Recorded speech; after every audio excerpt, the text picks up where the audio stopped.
Bonjour à toutes et à tous, bienvenue au journal sur Capital FM. Voici les titres de l'actualité.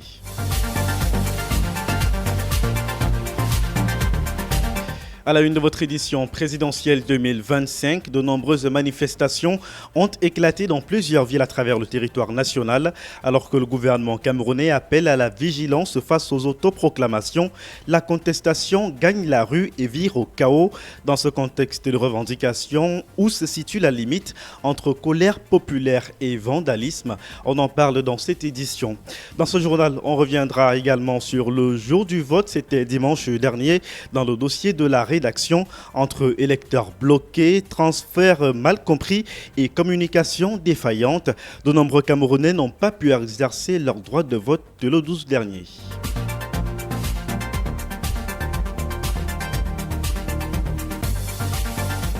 Du nouveau dans l'affaire Diane Yango, souvenez-vous de cette enseignante assassinée il y a 2 ans par son mari à coups de couteau. Il a été condamné une nouvelle fois ce mercredi, cette fois à 20 ans de prison ferme. Une situation notamment qui ravit sa famille et qui pourrait impacter naturellement la gestion judiciaire des cas de féminicide au Cameroun. On parlera également dans votre journal de l'alimentation. C'est la journée mondiale ce 16 octobre 2025. On tentera de comprendre comment vous parvenez à vous nourrir entre la vie chère et les délestages au quotidien. Mesdames, Messieurs, vous avez le sommaire. Capital FM 102.7. La radio de la capitale. Une nouvelle fois, bonjour et bienvenue au journal sur Capital FM. On démarre cette édition avec naturellement la présidentielle 2025. Au lendemain du scrutin du 12 octobre dernier, la tension semble monter d'un cran. Silencieux jusqu'ici, le gouvernement camerounais, par la voix de René Emmanuel Sadi, ministre de la Communication, appelle à la retenue et rappelle le cadre légal qui encadre la proclamation des résultats. Condensé avec Adrien Dikwasa-Yakan. Selon le texte officiel, plusieurs acteurs politiques, des médias et même certains citoyens se sont précipités à publier ou commenter des résultats partiels, parfois non vérifiés, notamment sur les réseaux sociaux. Un des candidats aurait même revendiqué la victoire avant l'heure, une attitude que le gouvernement qualifie de contraire aux lois en vigueur. Le communiqué s'appuie sur le code électoral, notamment son article 137, qui confie exclusivement au Conseil constitutionnel la mission de proclamer les résultats définitifs de l'élection présidentielle dans un délai maximum de 15 jours après le scrutin. Entre-temps, plusieurs étapes doivent se dérouler. Le dépouillement local, la supervision départementale puis le recensement général des votes par la Commission nationale avant la transmission au Conseil constitutionnel. À chaque niveau, les représentants des candidats sont censés être présents pour garantir la transparence du processus. En somme, le gouvernement met en garde contre toute publication ou proclamation anticipée qui pourrait troubler l'ordre public ou semer la confusion dans l'opinion. Il parle même d'atteinte grave à la réglementation susceptible d'entraîner des sanctions légales. Mais au-delà du rappel juridique, ce communiqué sonne aussi comme un appel à la responsabilité collective, celui des acteurs politiques, des médias et des utilisateurs des réseaux sociaux, afin d'éviter la propagation de fausses nouvelles en période post-électorale. L'ancien président de transition en Guinée, le général Sékouba Konaté, a salué le bon déroulement du scrutin au Cameroun. Face à la presse ce mercredi à Yaoundé, le chef de la mission d'observation de nouvelles perspectives internationales Suisse et Cameroun a présenté un rapport préliminaire attestant du calme, de la discipline et de la maturité citoyenne des électeurs. Sa mission s'est déployée dans plus de 1300 bureaux de vote à travers 5 régions du Cameroun. Et pendant ce temps, dans la rue, des échauffourées ont éclaté ce mercredi à l'antenne communale de l'ECAM dans l'arrondissement de Douala 5e, au lieu dit parcours Vita, après une rumeur de borrage d'Erzune. L'incident, né d'un simple malentendu, a rapidement dégénéré avant l'intervention des forces de maintien de l'ordre. 14 personnes ont été interpellées par les forces de l'ordre, voilà. Mais le calme est désormais revenu dans ce secteur de Bonamoussadi, dites-vous, Griffith Ngomango. À Douala 5e, la tension est est montée d'un cran hier après-midi devant les locaux de l'ECAM. Tout serait parti d'un passant qui, apercevant des agents ranger du matériel électoral et vider les urnes utilisées lors du scrutin présidentiel du 12 octobre, a cru à une opération frauduleuse. Son cri d'alerte attire rapidement des conducteurs de mototaxi et plusieurs badauds. Dans la confusion, des employés d'Elecam sont pris à partie. L'un d'eux est blessé au visage et au bras. Alertés, les forces de l'ordre, police et gendarmerie interviennent aussitôt. Face à des jets de projectiles et une tentative d'attaque contre un camion anti-émeute, elles font usage de gaz lacrymogène pour disperser la foule. 14 personnes, dont les présumés meneurs, sont interpellées et conduites au poste de gendarmerie pour audition. Selon la délégation régionale d'Elecam pour le littoral, tout est parti d'un malentendu. L'opération observée par les riverains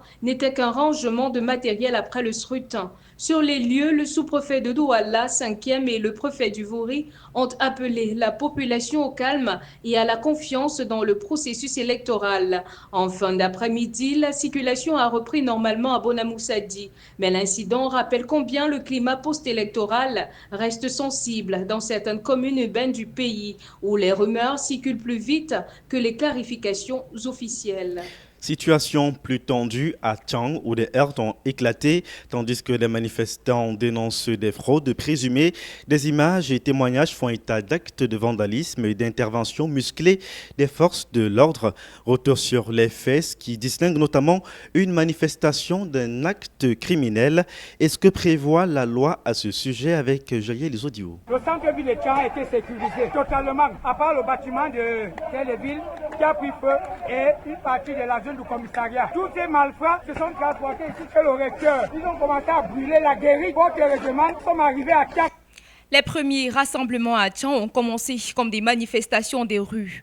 Regroupements, barrages ponctuels et occupation des carrefours pour réclamer la transparence du scrutin. Rapidement, des vidéos partagées sur les réseaux sociaux montrent des scènes plus violentes. La maison du parti du RDPC, une partie de la résidence du recteur de l'université de Tchang et le palais de justice incendiés. Éléments qui ont transformé la mobilisation en trouble de l'ordre public pour certains observateurs. Les images ont circulé largement, alimentant l'inquiétude locale. Un mouvement qui, au départ, a été présenté comme une manifestation, s'est transformé en vandalisme. Car la manifestation a un droit d'expression collective protégé, mais il repose sur la non-violence et le respect du bien commun.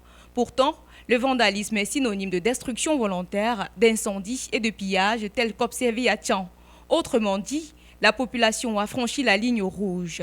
Elle sort du camp de contestation pacifique pour entrer dans celui des infractions pénales. La conversion de rassemblement en acte destructeur change la réponse légale et judiciaire attendue. En droit camerounais, les atteintes aux biens, les incendies volontaires et les actes d'attroupement non autorisés sont sanctionnés par le code pénal. Les auteurs peuvent être arrêtés, poursuivis et traduits devant les tribunaux compétents. Sur ordre des autorités, la police peut procéder à des dispersions, des interpellations et des gardes à vue lorsque l'ordre public est menacé. Des mesures qui doivent toutefois respecter les garanties légales et les proportionnalités. Les organismes internationaux ont par le passé appelé à un usage mesuré de la force et au respect des droits de réunion. Tchang illustre le piège fréquent des mobilisations politiques. Une colère légitime peut basculer en violence compromettant la sécurité et la justice. Loin de la rue, la bataille post-électorale se poursuit au Conseil constitutionnel où 5 requêtes ont été déposées. Conformément aux dispositions de la loi, notamment du code électoral, les partis concernés avaient jusqu'à ce mercredi 15 octobre 2025 pour saisir l'instance. Capital FM 102.7. La radio de la capitale. D'autres échéances à venir, cette fois nous parlons des élections régionales tenues ce mercredi 15 octobre 2025 à Yaoundé de la 4e session de plein droit du Conseil électoral d'Elections Cameroun en préparation au régional prévu le 30 novembre prochain. Au menu des échanges, l'examen des décisions de justice relatives aux listes de candidatures et l'évaluation des préparatifs opérationnels. Témoin de cette importante assise, Jean-Séraphin Kou. Rigueur et méthode auront meublé les assises de ce mercredi 15 octobre au siège d'Elections Cameroun, à 1 mois et demi des régionales. L'avant-scrutin franchit une étape supplémentaire, travaux consacrés aux suites des requêtes introduites contre la résolution du Conseil électoral arrêtant et publiant les listes des candidats retenus. Elle aura permis, cette étape d'hier, de planifier la production du matériel électoral et des documents électoraux, gage d'une organisation efficace. Le Conseil a également procédé à l'examen des termes de référence pour la descente des membres sur le terrain, dans le but, bien sûr, de superviser les activités préparatoires au scrutin. Eno Abrams-Egbe, président du dit Conseil. L'objectif général est de garantir un suivi de proximité des différentes étapes de la préparation, afin d'assurer que tout est mis en œuvre au niveau régional pour un fonctionnement conforme et institutionnel. Pour le président de l'ECAM, cette élection régionale est un point douté, un moment essentiel dans la consolidation du processus de décentralisation, contribuant ainsi à une gouvernance participative avérée et au développement local. Il a ainsi tenu à rappeler que le Conseil électoral reste mobilisé pour assurer un scrutin crédible, inclusif et apaisé dans la continuité de la présidentielle du 12 octobre dernier. Rejetons systématiquement tous les discours de haine, la désinformation et toute tentative de manipulation de l'opinion publique susceptible de compromettre l'intégrité du processus électoral et la stabilité de la nation. En appelant à la responsabilité des acteurs politiques, des médias et de la société civile, la paix en tout temps et la concorde nationale, conditions indispensables à la réussite du processus, ont été rappelées. La paix et la concorde nationale n'ont pas de prix. Alors, chers collègues, chers frères et sœurs, chers amis, œuvrons tous en faveur de la paix aujourd'hui et toujours. Vive la démocratie et que Dieu bénisse le Cameroun, a-t-il conclu, Charles. Et justement, merci Jean-Séraphin pour ces éléments. Revenons quant à nous à la présidentielle avec le dossier de la rédaction. À l'issue du scrutin du 12 octobre dernier, de nombreux Camerounais se disent frustrés de n'avoir pas pu voter malgré leur inscription antérieure sur les listes électorales. Entre délocalisation de bureaux, anomalies informatiques, certains citoyens ont vu leur droit de vote s'évaporer sans explication claire. Le reportage de Griffith Ngomongo. Sur le terrain, l'ambiance du scrutin n'a pas été la même pour tout le monde. Alors que certains citoyens se réjouissaient d'avoir accompli leur devoir civique, d'autres sont restés sur le carreau. Dans certaines localités, plusieurs électeurs ont découvert stupéfaits que leur nom ne figurait plus sur les listes malgré une carte d'électeur valide. Lionel Gouet en fait partie. En 2018, il avait voté sans difficulté. Mais cette année, son nom a tout simplement disparu. En 2018, j'ai voté sans crainte. Cette année-ci, quand je me rends dans mon bureau de vote, on me dit que mon nom n'est pas sorti. Je montre même ma carte d'électeur. Je dois voter dans le bureau C. Je vois là que je pars même dans le même bureau là-bas. Mon nom n'est même pas sorti. Malgré ses multiples démarches, le jeune homme n'a pas pu exercer son droit de vote. La dame qui est présidente de la commission locale de vote, elle me demande de partir à Eleka. J'y vais même jusque-là, mon nom n'est pas sorti. Donc ce qui a fait que cette année-ci, je n'ai même pas voté. Donc rien de rien. J'ai même insisté. Ça c'est une histoire de quoi? Comment en 2018 je vote et cette année, mon nom ne sort pas? J'ai seulement dit que mais c'est pas possible ça. Des cas comme celui de Lionel illustrent les limites du système d'inscription électorale, encore largement manuel dans certaines zones et sujet à des erreurs de mise à jour. Et les CAM justifient souvent ces situations par des transferts non validés ou des listes non actualisées à temps. Mais pour les électeurs concernés, le sentiment est tout autre, celui d'être privés de leur voix et donc de leur pouvoir de choix. Une frustration d'autant plus vive que pour beaucoup, voter représente un acte de citoyenneté fort, parfois préparé de longue date. À chaque scrutin, certains électeurs découvrent un peu tard que leur nom n'apparaît plus sur les listes de leur bureau habituel. En cause, un transfert d'inscription mal compris ou mal confirmé. Pourtant, la procédure est encadrée et accessible à tous. Éclairage sur un processus méconnu avec Daniel Yondou. Le transfert d'inscription est un droit prévu par le Code électoral pour permettre à tout citoyen de voter dans un bureau autre que celui où il a été initialement enregistré. Cette démarche peut concerner ceux qui ont déménagé, ceux qui souhaitent voter près de leur lieu de travail ou encore des personnes ayant changé de circonscription pour des raisons personnelles. Pour effectuer ce transfert, l'électeur doit remplir une demande et de fournir des documents justificatifs comme une carte d'identité ou un certificat de résidence. Une fois la demande déposée, l'administration électorale examine le dossier et confirme le transfert. En pratique, cette confirmation peut prendre plusieurs jours, parfois jusqu'à 2 semaines selon le volume des demandes et la disponibilité des bureaux électoraux. C'est précisément cette étape qui pose souvent problème. Certains électeurs ne reçoivent pas de retour et se présentent le jour du scrutin avec l'impression que leur demande a été ignorée.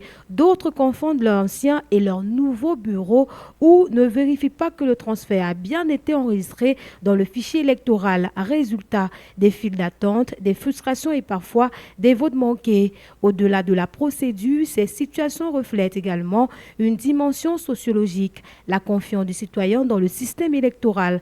Quand une personne se retrouve absente des listes malgré ses démarches, elle peut se sentir diminuée, voire exclue, ce qui alimente un sentiment de méfiance à l'égard des institutions.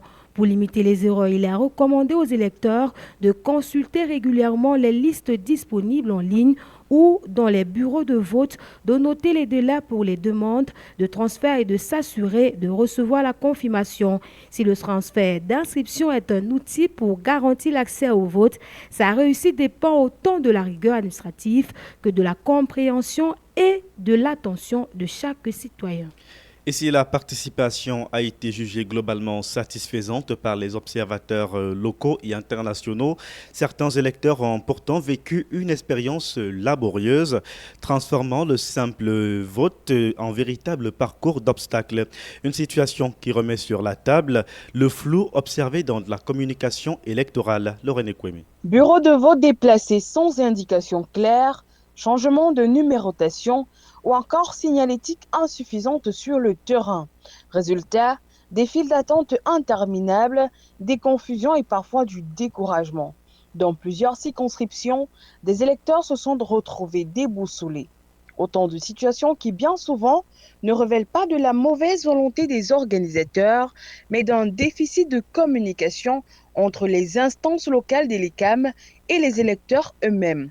Pourtant, l'institution électorale avait déployé d'importants moyens d'information, notamment des affiches, des communiqués radio, des campagnes de sensibilisation, des plateformes numériques et centres d'appel avaient été mis en place afin de renseigner les citoyens sur leur bureau de vote. Et la réalité du terrain, notamment dans les zones rurales, où la faible connectivité a parfois réduit la portée de ces initiatives.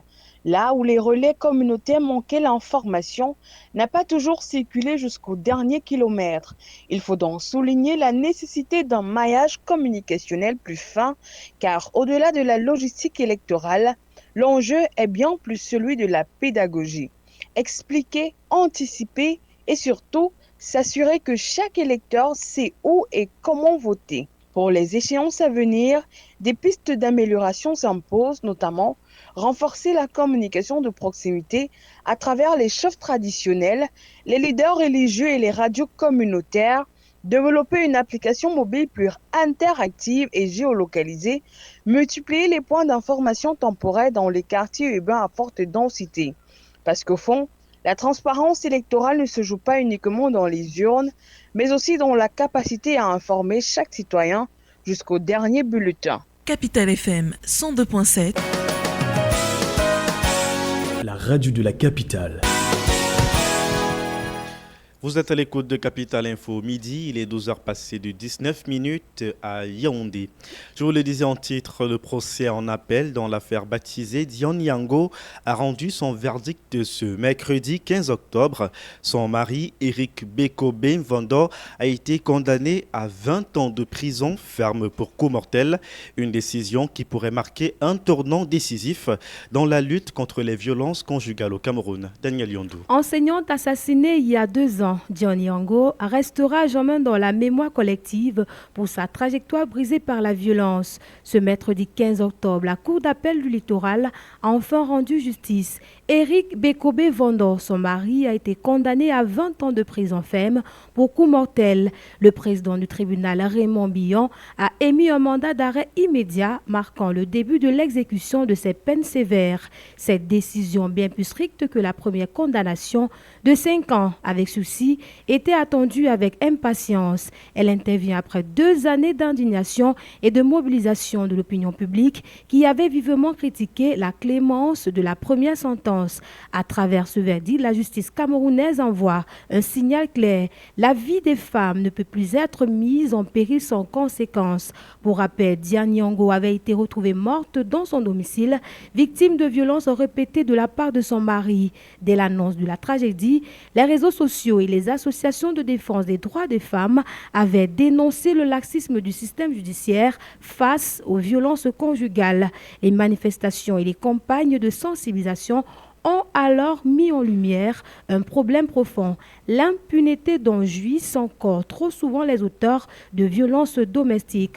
Pour la société camerounaise, chaque verdict de ce type est un pas vers une meilleure protection des femmes et une responsabilité réelle des auteurs de violences. Le pays demeure confronté à des chiffres inquiétants en matière de violences faites aux femmes, mais avec des décisions judiciaires plus fermes comme celle-ci, il y en a un espoir tangible. Et on l'espère vraiment, Daniel Yondou.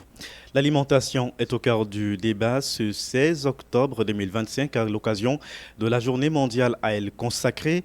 Dans un contexte de vie chère et des revenus précaires, se nourrir dignement relève désormais d'un véritable parcours de combattant pour de nombreux Camerounais. Flambée des prix, coupure d'électricité qui compliquent la conservation des denrées alimentaires, un quotidien fait de calculs, de sacrifices mais également d'adaptations permanentes telles que décrit ici par Alan Tekam. Dans les marchés de Yaoundé, le constat saute aux yeux comme le prix du kilo du riz. Manger est devenu un luxe et bien se nourrir, un rêve. Chaque pas dans les allées bondées raconte une histoire de débrouille, de privation et de survie quotidienne.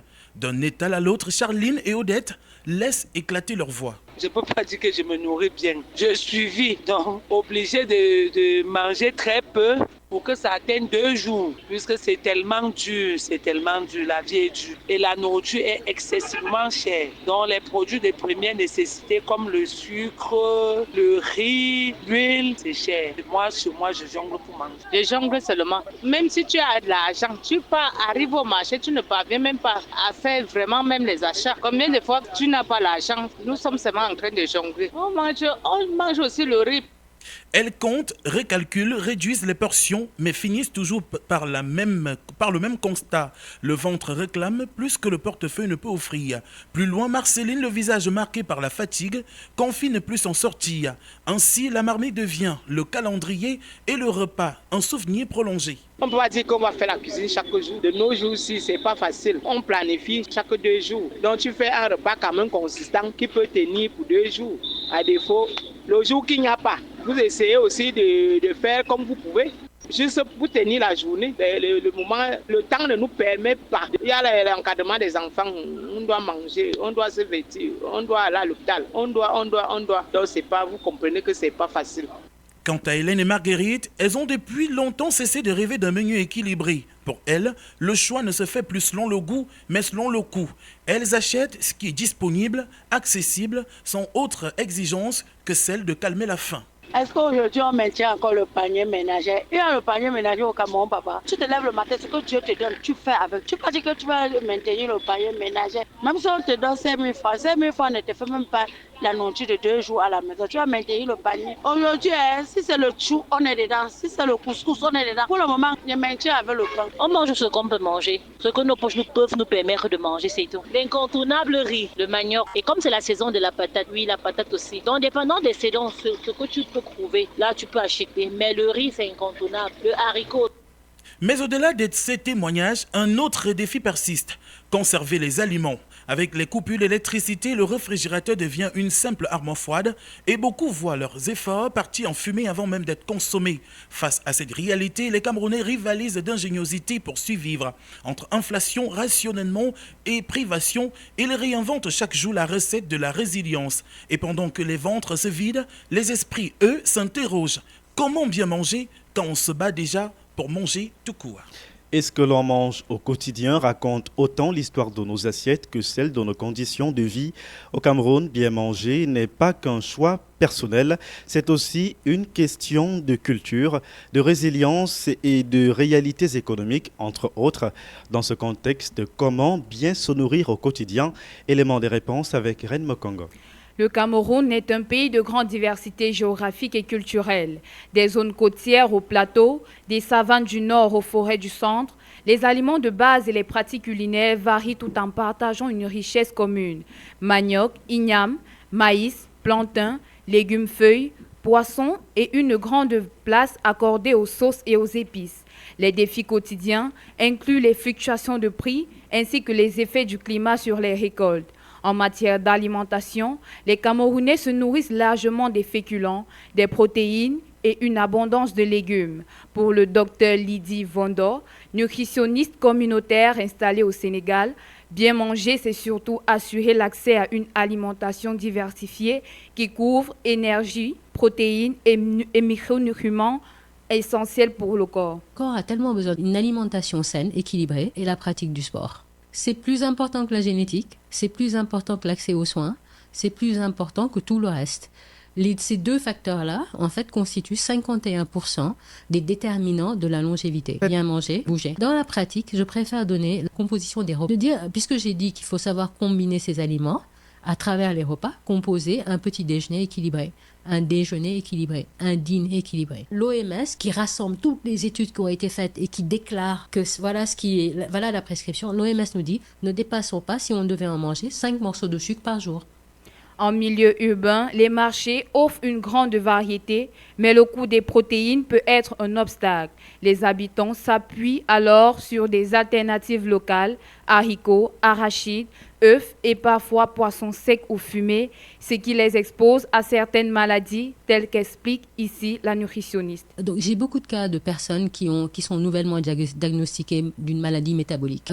Par exemple, le diabète, les maladies cardiaques, ou qui sont liées à des problèmes de l'hypercholestérolémie, c'est-à-dire un taux de cholestérol qui est trop élevé dans le sang, l'hypertension artérielle.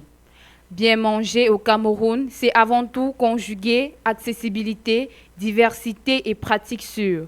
L'approche proposée par l'expert souligne que des repas équilibrés peuvent se construire à partir des ressources locales, même avec un budget limité, à condition de bien planifier.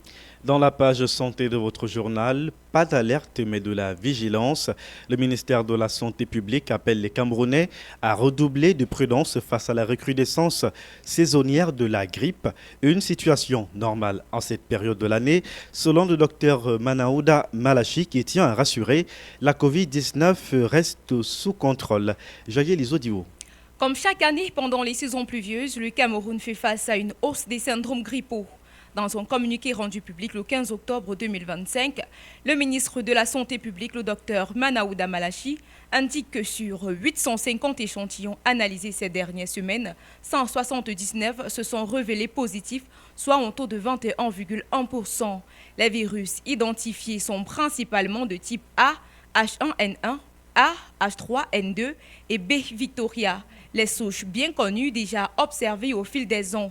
Tous font partie des souches saisonnières habituelles, sans lien avec des nouvelles pandémies. Ils sont surveillés chaque année par les autorités sanitaires pour adapter les vaccins et anticiper les épidémies.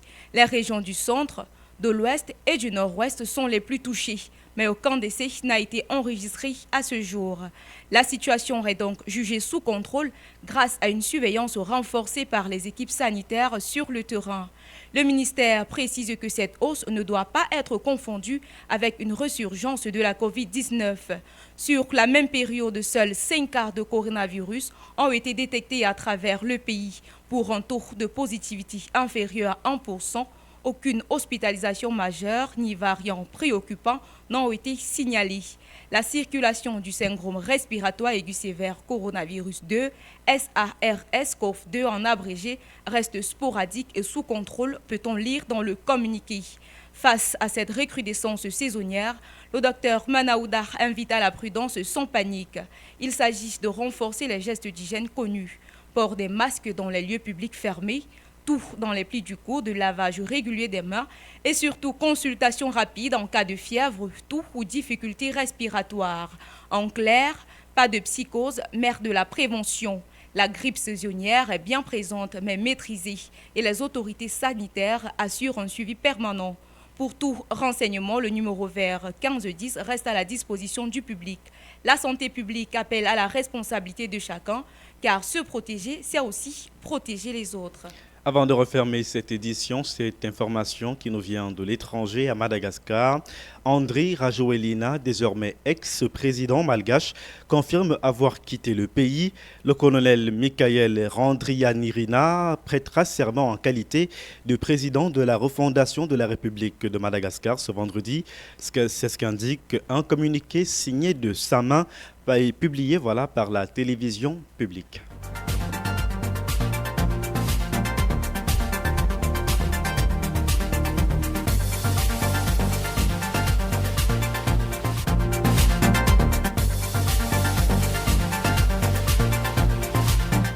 C'est la fin de cette édition de Capital Info Midi, préparée par l'ensemble de l'équipe de la rédaction sous la coordination éditoriale d'Angèle Bernfamor. Édition réalisée par Jaëlis Audio, à la mise en onde de Stéphane Ambroise Mekoa, à la webdiffusion Alex Mvandor. Édition supervisée par Jean-Jacques Zeu.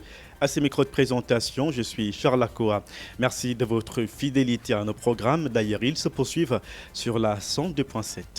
Capital FM 102.7.